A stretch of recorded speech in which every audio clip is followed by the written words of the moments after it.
Okay, so before we get into this video, I just want to remind you all to like the video, subscribe, and turn on notifications, which you can find by clicking the little bell next to the subscribe button. Without further ado, let's get into this. So Sebastian is the second installment to the name series. Sebastian was mated to James, who was the alpha of the Black Shadow Pack.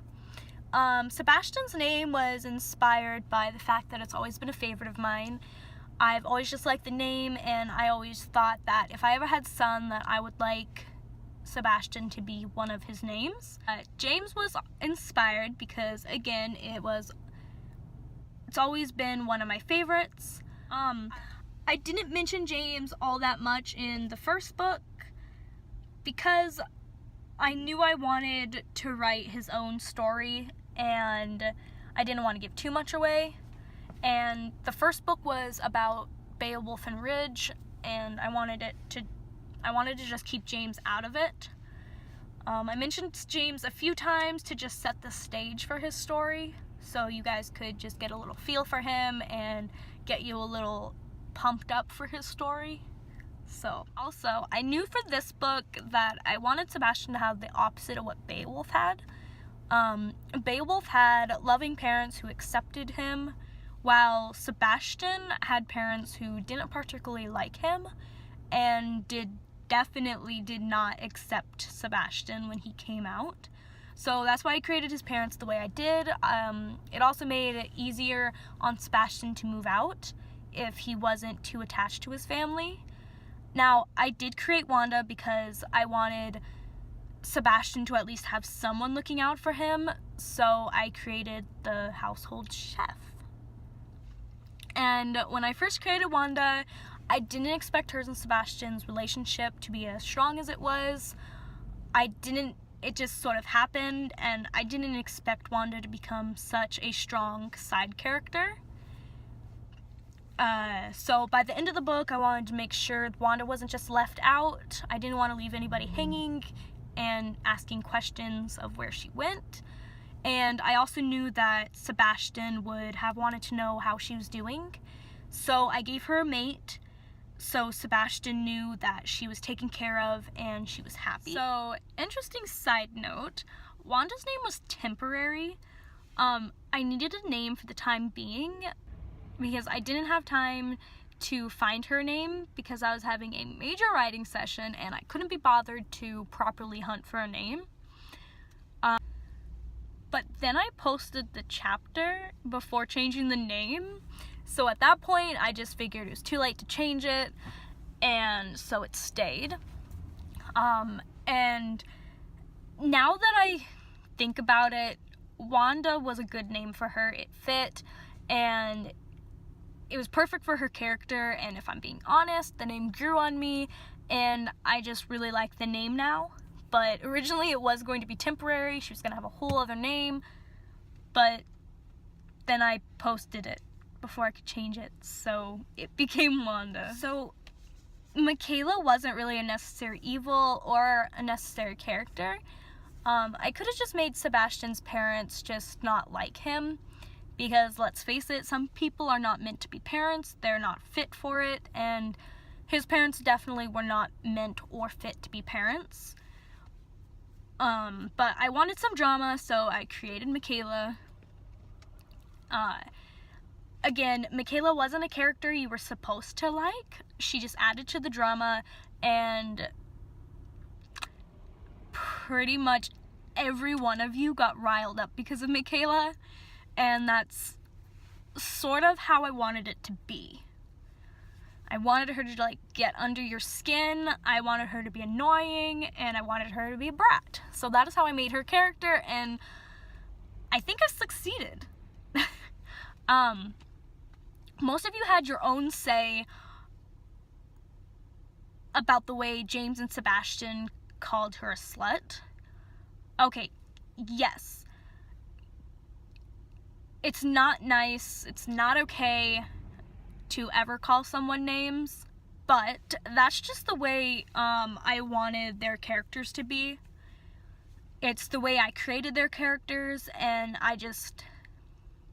it's just the way they were. I got some comments even saying that I shouldn't have either boy say the word slut, but honestly, it added to their characters, and I'm not going to change it because it makes up who they are. That's a bad thing to say, but it's the way their characters are, and that's how they saw Michaela. So, when James came out to Sebastian and told him he was a werewolf, a lot of you think he overreacted. You guys, everyone reacts to everything differently, and that is the way that Sebastian reacted. Sebastian told James pretty much from the very beginning that he was in love with the supernatural, especially werewolves, and his dream was to meet an actual supernatural. But James was hesitant and doubtful that Sebastian would actually be okay with it once he found out the truth. Honestly, James's reaction was rational because if Sebastian went the opposite direction and was scared of him, then James would have lost his mate, and the book would have had a completely different turn, and that's just not how I wanted the book to go. So, when Sebastian found out, he was first angry at James because he had told him it was his dream. He was angry that it had taken James so long to tell him, but then he was happy. It was like a flip, just got switched, and he went from mad to happy in a matter of like 2.5 seconds, you know. So he was happy because he was right about the supernatural and his dream was coming true. He had a right, in his own way, to be angry at James for not telling him and for taking so long to tell him. And James was also rational because he was afraid of losing his mate and he didn't want to rush into things. So, Ella was also a temporary name, but I was too lazy to go back and change it before I posted, and I decided it was going to stay. There were two main things that confused a lot of people, and I mean a lot. So, when I first created Ella's character, I knew that I wanted her to die sometime in the book, so I had James's wolf recognize that she was sick. So, this is the part where it confused a lot of you, because you were confused as to why James's wolf recognized it and not James. So let me explain something. Animals, especially dogs, can sense when someone is sick. So James's wolf is technically an animal. So he was able to recognize that Ella was sick. He was trying to tell James, but the wolf couldn't speak actual language to James, so he could only show him his discomfort and sadness, and he was trying so hard to get James to like do something about it, but James was a little dense and he wasn't getting it. So James is the more human side. Humans cannot recognize a person is sick like an animal can. So he didn't know Ella needed help. He only knew something was off about her, and he knew that he was confused about his wolf's reaction towards her. If James could understand his wolf, I'm pretty sure he would have done something to help Ella. He would have probably tried to convince her to seek medical help. He probably would have taken Sebastian to see her more often. But he was dense and he wasn't really paying attention very well to his wolf's discomfort. So, but that really confused a lot of you, and you were like asking me all these questions, and so I had to explain that to you guys.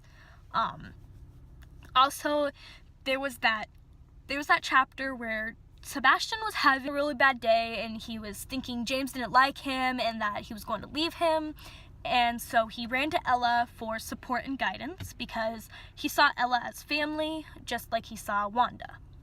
But at that moment, he just needed Ella. Few of you were confused by that scene. I thought I made it pretty clear, and I thought I explained it, but I guess it wasn't too clear as I thought it was, because you guys were very confused, and I apologize for that. I didn't mean to confuse you guys, but when James showed up, it wasn't Ella anymore. It was the actual moon goddess. And that is the part that completely threw you guys off. And I don't know if you guys were just too excited, or if you just weren't quite taking in the words, or if I was just really horrible at trying to explain what I was trying to make happen. I don't even know how to word that. Oh my gosh. So the moon goddess had temporarily taken over Ella's body and used her as a vessel so she could speak to James. The moon goddess was there, but she was there, and there was also Ella, and they're two separate people, you guys. But since she is a goddess, she needed a vessel, and so she was using Ella as her vessel. A few of you thought Ella was actually the moon goddess, but the goddess was literally just using her as a vessel. And that's why I made that little extra clarification at the end of the book, because after so many comments and so many questions and so many private messages, direct message, whatever, so many messages with all these confused questions, I was like, okay, I will just go in and clarify it, and someday I will go back and edit, and I will attempt to make it clearer so you guys understand that Ella was just the moon goddess's vessel, and Ella became Ella after the moon goddess left her body. Another thing a few of you wanted to know was why Sebastian didn't feel any pain when he and James mated, as well as where his tailbone pain went, because he had fractured his tailbone previously. Honestly, when I was writing the scene, I was too lazy to prep properly, and I rushed the whole thing. So I made the bullshit idea that the goddess took away his pain and healed his tailbone, because if any of you have bruised or fractured your tailbone, then you would know that it can take literally months, you guys, to heal that tailbone. And even after like a year, some people, they can't sit the same way, and sometimes they'll like feel an aching back there. So it never truly heals once you bruise or fracture it. And now that I'm mentioning it, I can't remember if Sebastian fractured it or if he only bruised it. Anyway, okay, so you guys get the point, right? Okay, so at that point, I had forgotten about his injured tailbone, which would have been hurting like a flaming bitch if the goddess hadn't have healed him. So really, there wasn't really anything too special about Sebastian to warrant the goddess making him feel no pain. I was just being a lazy writer. I just figured, since she used Ella as a vessel and she was holding Sebastian in her arms while she was speaking to James, that she decided to help him at that moment. The goddess also knew about Sebastian's passion for the supernatural, so perhaps that influenced her decision in helping him, because the supernatural are her children, and to find a human who is absolutely in love with the supernatural, perhaps that influenced her and she just really liked Sebastian. Okay, so just 2 more things I wanted to mention, you guys. So, last but not least, it was bound to happen that Michaela would get pregnant at some point.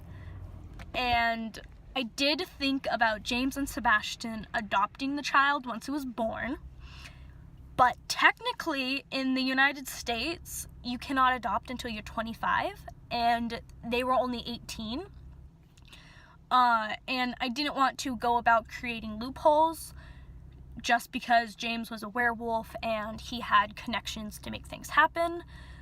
I didn't want to go through all that, and maybe someday when I go back and edit, I will create a loophole or something, but right now, that's just not how it is. But I did get a lot of you asking if they could adopt the child or if they would adopt the child later on. Maybe someday when I edit, maybe I will fit that into it. Oh my gosh. One thing that literally every single one of you got mad about was Sebastian commenting about being against abortion. Oh gosh. I even got people commenting in the book on my page and sending me direct messages that I should take out the comment altogether. You guys, I understand that abortion is a serious debate and everyone gets heated about it. However, that is how I wanted Sebastian's character to be. I wanted him to be pro-life, and I'm not going to change that about him. You can have your own opinion about the subject, but it's not going to change how Sebastian's character is. Sebastian is pro-life. End of subject. He's not going to change just because somebody isn't pro-life, or you guys, I don't even know how to explain it, but Sebastian is pro-life and he's going to stay that way. One last thing. When the 2 lawyers came to talk to Sebastian about inheriting Ella's sweet shop, I mentioned one of them being darker skinned.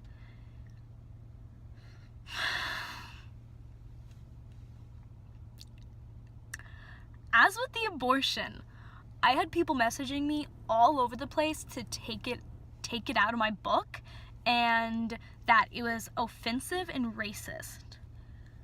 Honestly, I don't understand how it was racist or offensive. If it wasn't mentioned, you would have probably assumed that he was Caucasian, which he wasn't, because I was delving into diversity, and everyone seemed to have a problem with it. If you can honestly explain to me how it was offensive, I'll just take it out and make him Caucasian, and I will never make another diverse character again. Because you guys all got heated about it. Oh, goodness.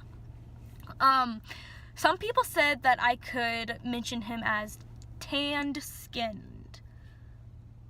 But he was not tanned-skinned. There is a difference between having a darker skin tone and being tanned. And he wasn't tanned. So, I wasn't going to use that one. Other people mentioned, or suggested, I should say, suggested that I could make him chocolate-skinned. That one worked a lot better than tanned-skinned because he had a darker skin tone, so that could be, I could have described it as chocolate-skinned. I thought darker-skinned was the best way to put it when I was writing it, but I guess not. And honestly, from reading the messages I got, even if I had used the word chocolate skinned, people still would have had an issue with it. It was like you guys didn't want diversity in the book, which I myself find pretty unsettling.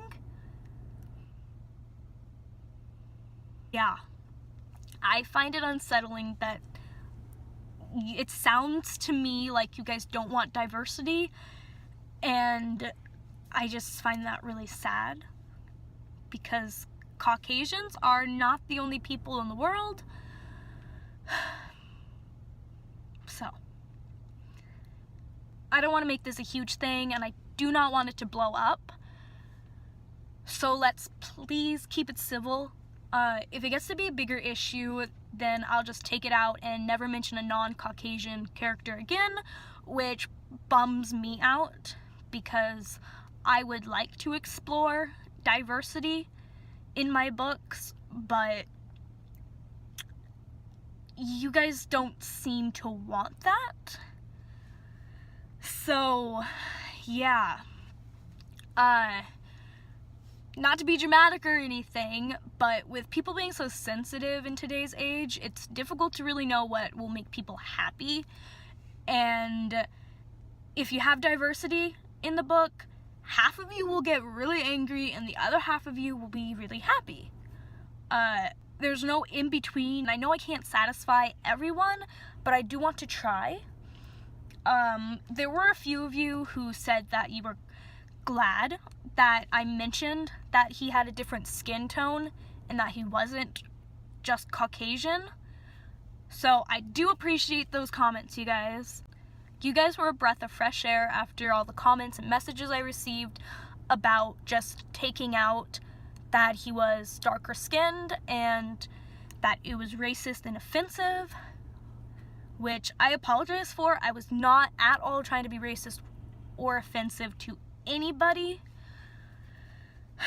but it's a tough one, you guys. I hope I covered everything that I wanted to with this video, and I hope people don't get too worked up about it.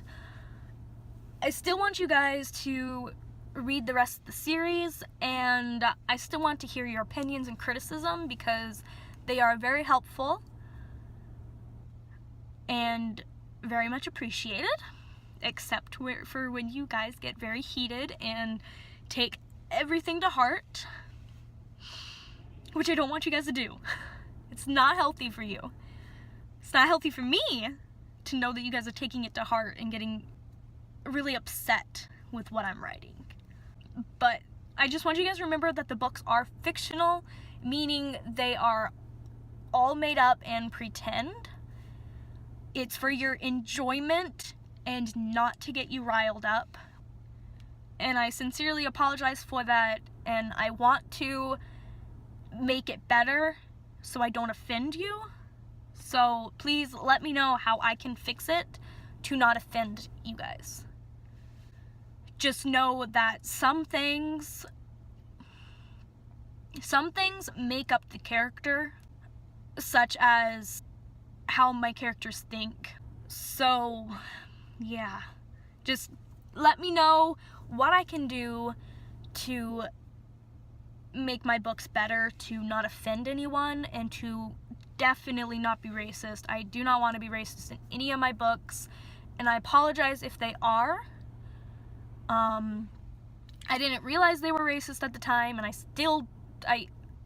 I'm trying to understand it, but I'm biased because I'm the one who wrote it. So please let me know, and I will go back and I will change it. So yeah, with that said, you guys have a great, wonderful rest of your morning, day, evening, and night, whichever one you're at right now. I will see you guys in the next video, which I have a feeling will probably be even heavier than this video, considering the next video will be about Milo. If you guys have read Milo, you would know it's going to be more intense. Again, make sure you thumbs up this video, subscribe, and turn on notifications, which you do by hitting that little bell next to the subscribe button. So, until next time, I bid you all farewell.